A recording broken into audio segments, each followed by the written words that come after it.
Here's a quick rundown of today's top stories. Monday, March 24th. Prosecution and defense in former President Duterte's ICC case to begin the pre-disclosure process in April. The International Criminal Court, which will hold trial for former President Rodrigo Duterte for crimes against humanity of murder, asked the prosecution and defense to submit information relating to the disclosure process by next month. The ICC Pre-Trial Chamber 1 released the timeline to begin the disclosure process for the case on its website on March 21st.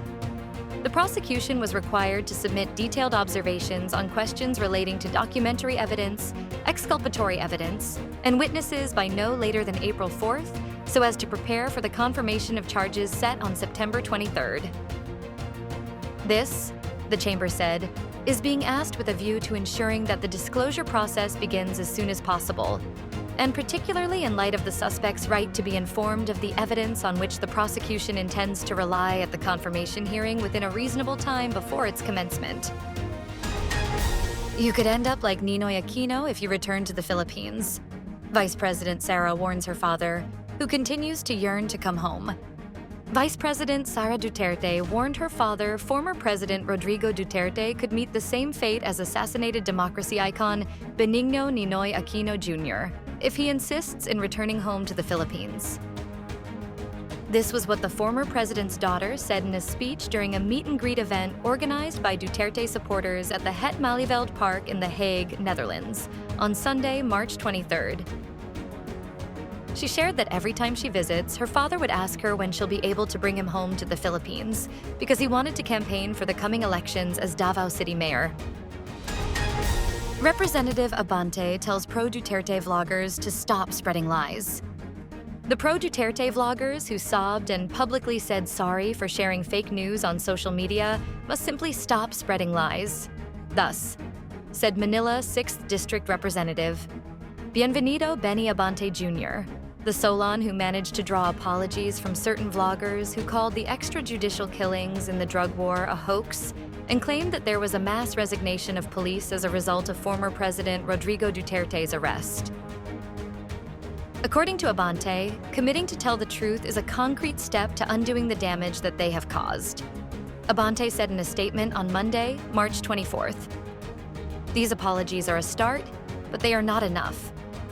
If these vloggers are truly sincere, they must stop spreading lies and start presenting the truth. Not their so-called truth, but the real, honest-to-God truth."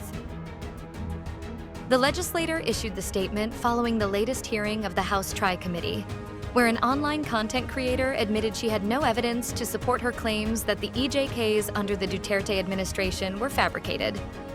During the said hearing, she cited her right to tell my truth, prompting a sharp rebuke from Abante.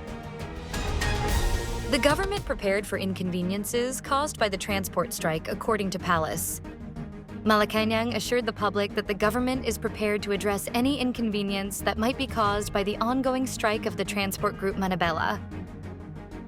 In a press briefing on Monday, March 24th, Communications Undersecretary Claire Castro, the strike has yet to harm the commuting public.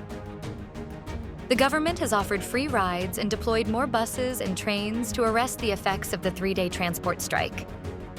Despite this, Castro appealed to Manabela to have a dialogue with the new Department of Transportation leadership under Secretary Vince Dizon. Pope Francis is back home after a 5-week hospital stay for life-threatening double pneumonia.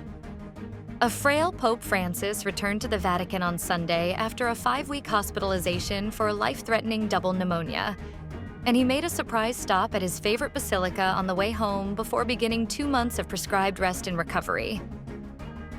The 88-year-old Pope sat in the front passenger seat of his white Fiat 500L, wearing nasal tubes to give him supplemental oxygen as he entered the Perugino Gate of Vatican City, where his return brought relief after fears that his illness could be fatal or lead to another papal resignation. Stay updated with the latest news.